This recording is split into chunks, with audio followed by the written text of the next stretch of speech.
I used to believe that if I could control everything, the outcome, the timing, people's reaction, I would finally feel calm. So I planned everything. I rehearsed conversations in my head. I tried to predict what could go wrong before it even happened. But instead of feeling secure, I felt tense all the time. This video isn't about giving up or becoming passive.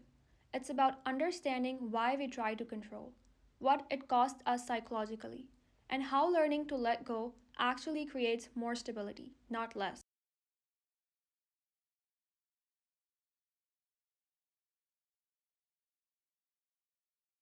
Most people try to control because at some point in their life, control worked. Maybe being hyper aware kept you safe, maybe anticipating outcomes helped you avoid disappointment. Maybe staying mentally ahead made you feel competent. So, control became associated with strength. But psychologically, control is often a stress response, not a power move. When you feel the urge to control everything, your nervous system is usually saying, I don't feel safe with uncertainty. And the problem is, life is mostly uncertainty. So, the stronger you try to grip, the more exhausted and anxious you become. Real strength isn't managing everything, it's tolerating not knowing without collapsing.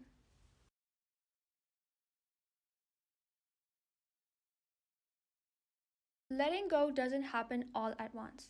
It happens in very small, uncomfortable moments. It's when you stop rewriting the messages you're about to send, when you let someone misunderstand you instead of correcting them, when you allow an outcome to be imperfect. At first, this feels like anxiety, not freedom. Freedom doesn't feel calm immediately, it feels like exposure. But over time, your nervous system learns something new. I can survive without micromanaging. And that's where freedom comes from. Not from things going your way, but from realizing you can handle them even when they don't.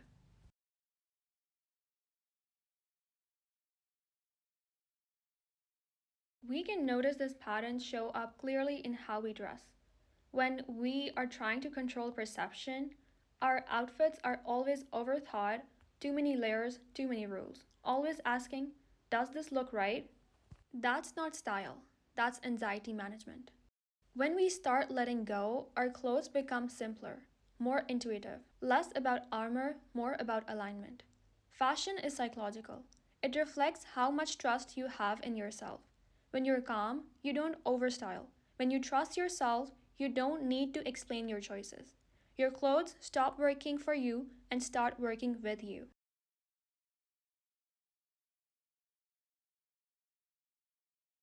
Letting go isn't just mental, it's physical. If you're always tense, your shoulders are lifted, your jaw is tight, your breathing is shallow. You can't think your way out of that. One of the most practical ways to release control is to work from the body first. Slow your movements, stand still longer than feels necessary. Breathe deeper than feels productive. When the body relaxes, the mind follows. Calm posture isn't about looking confident, it's about sending a signal to your nervous system, I'm not in danger right now.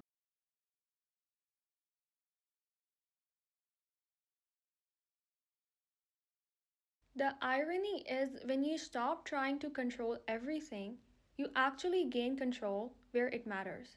You control your responses, you control your boundaries, you control what deserves your energy.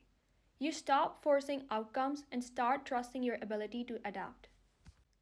That's maturity, that's confidence, that's real power. Not rigid control, but flexible stability. Let's say this together. I don't try to control everything anymore. I let things unfold, and I meet them as they come.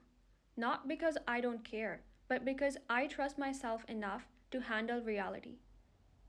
And that kind of trust changes everything.